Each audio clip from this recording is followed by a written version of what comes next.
Hey guys, Creator Cuber here. Today I'm going to be showing you what you need to do to improve past every major cubing milestone all the way up till sub 15. So let's get right into it. Really quick before we start the video, I just want to say thank you so much for 220 subscribers. As of the time of recording this, I have no idea how much I will have when I upload, but my growth rate has been incredible recently. So guys, thank you so much. If you're not subscribed already, go subscribe please if you want to help me out, if you like the content. And yeah, so now let's actually get into the video. So the first milestone that we're going to be looking at is sub 1 minute. So most people, when they first learn a cube, it takes them like a few minutes to do. So to get sub 1 minute, it's not much, but it just maybe optimizations, like instead of having cross on top, do cross on bottom, and then like stuff like that. So do cross on bottom, and then just keep practicing, and you'll get a lot faster with your beginner's method until you reach sub 50, or sub 1 I mean. Okay guys, so the next milestone we're going to be talking about is sub 50. So how you want to do this is, or at least my method, I would recommend you learn F2L here at this stage, just basically beginning your F2L. So if you don't know what F2L is, it's where instead of you just inserting each corner and then each edge, you do both of them at once. So as you can see, both of these are together, the corner and the edge, and you put them in. It sounds a lot more complicated than it is. There are some really good easy tutorials out there on how to do it intuitively. So just go watch one of those and then practice with it a bit, and you'll be able to get sub 50 in no time. Okay guys, so this video's shout out winner is DS Cuber. Now I know their titles seem to be, like, obviously are not in English. So if you only speak English, then it should be fine, because they do videos in Turkish and English. I think that's Turkish. So yeah, you definitely go check them out.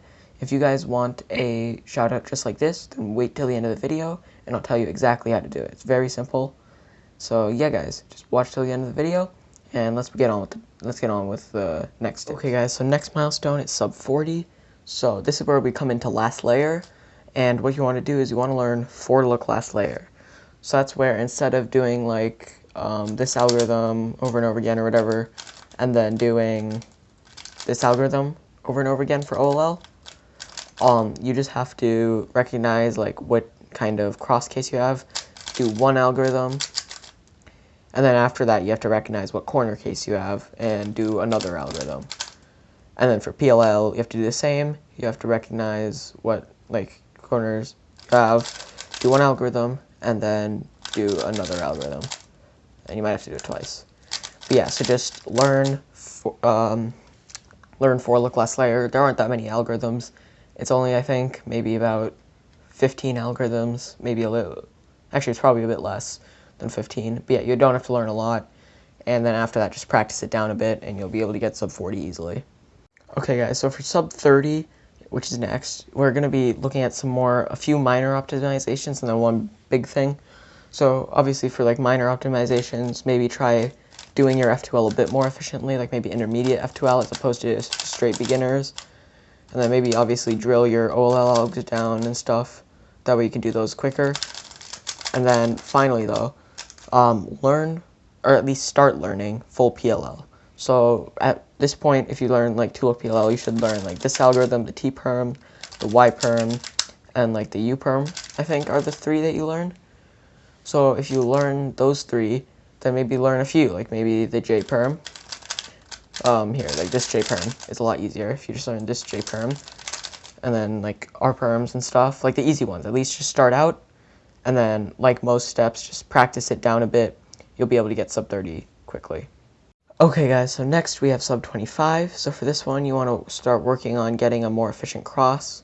So for example, for here, what we could do is like, okay, that was not efficient, and that was wrong. But like we can put in 2 pieces that aren't like aligned, and like know that because this one is here, we can just do that, and then align the cross after. And just learn basic concepts like that and how to plan like slightly more efficient crosses. Should be good.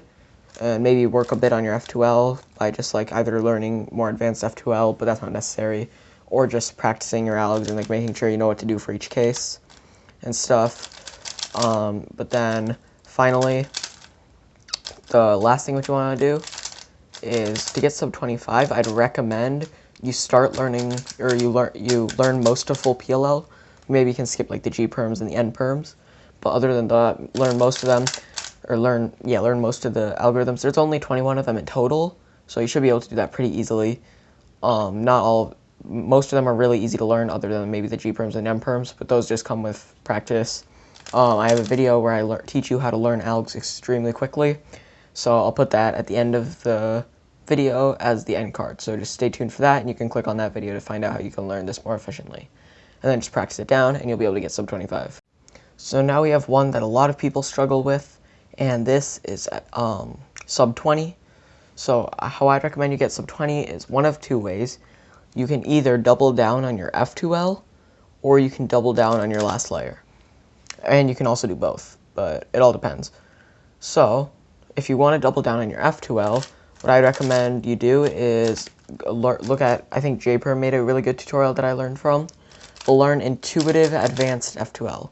It sounds a lot harder than it actually is, but basically in beginner's F2L what you do is, here, let me just do this, and then this, and then this. Okay, so let's say we want to do this case, right? What you'd have to do for beginner F2L is take out the edge, and then take out the corner, and then see if they're paired up. If they are, then mispair them, and then insert. What Advanced F2L does is it basically just does both of those at once. So maybe you'd have to, in this case at least, you have to maybe take out the edge, but then you could do like something like along those lines. That was horrible, but something like that. So just insert them instead of having to take them out, pair them, or move them apart, pair them, insert. So you can do that, and then if you want to learn, or if you want to optimize last layer, which I'd recommend you do anyway, I'd recommend you start learning full OLL. There are a lot of easy OLLs that are only like 5 moves long or 6 moves long. So just learn all the easy OLLs, and then maybe start learning some of the hard ones. They are not that hard, and also I have an entire playlist of the videos I used for learning full OLL. So if you want that, then just tell me in the comments, and I'll leave the link to that down there. But if you guys don't need it, then don't waste your time with it. So yeah, guys, just learn full OLL and practice it down, or F2L, or both. Now our final milestone that we're going to be talking about is sub 15. Now actually, I have not hit sub 15 yet, but I'm using this exact method, and it's working, and I'm getting my times down really quickly. By now I'm averaging around 15, not quite under, but at 15 and 16. So yeah, basically all you want to do now for sub 15 is learn a few more OLLs and stuff if you haven't already learned full OLL. And if you mainly focused on OLL for sub 20, then get Advanced F2L done. Basically do everything you needed for sub 20, so do both of this stuff. But then for sub 15, this is when you actually want to basically make your cross is actually really good. So like 8 move or less cross, efficient finger tricks, cross on bottom, all the basics. Just make sure your cross is good. And then this is actually when you want to start focusing on look ahead. So a lot of fast solvers will tell you to slow down and look ahead when you're doing look ahead. But to me, slowing down for the entire solve seems very unnatural. So what I developed a method instead called the fast, slow, fast method. I don't really invent it, it's just a thing. So basically all you have to do is for cross, just plan out during inspection and execute it as efficiently as possible. But then for F2L, you want to actually start slowing down and look ahead for your other pairs. Okay, that was not good. For your other pairs, and like actually pay attention. But then for OLL, you should be able to recognize the case easily, so just do it quickly, and then do PLL quickly as well. That way you feel like you're doing a fast solve, even if you aren't, because of your F2L. And your look ahead will improve, and your times will improve. Because your main area where your look ahead is most likely F2L. So improve that, and keep practicing. This one's going to be a grind, but do that, and you'll get sub 15. Be sure to check out these 2 videos. One of them I recommend for you, one of them YouTube recommends for you. So choose whichever one you want, and please watch it. And don't forget to subscribe if you like it. It really helps me out a lot, and I'd be very grateful. Hope you guys enjoyed the video. Like and subscribe for more, and I will see you all next time. Bye.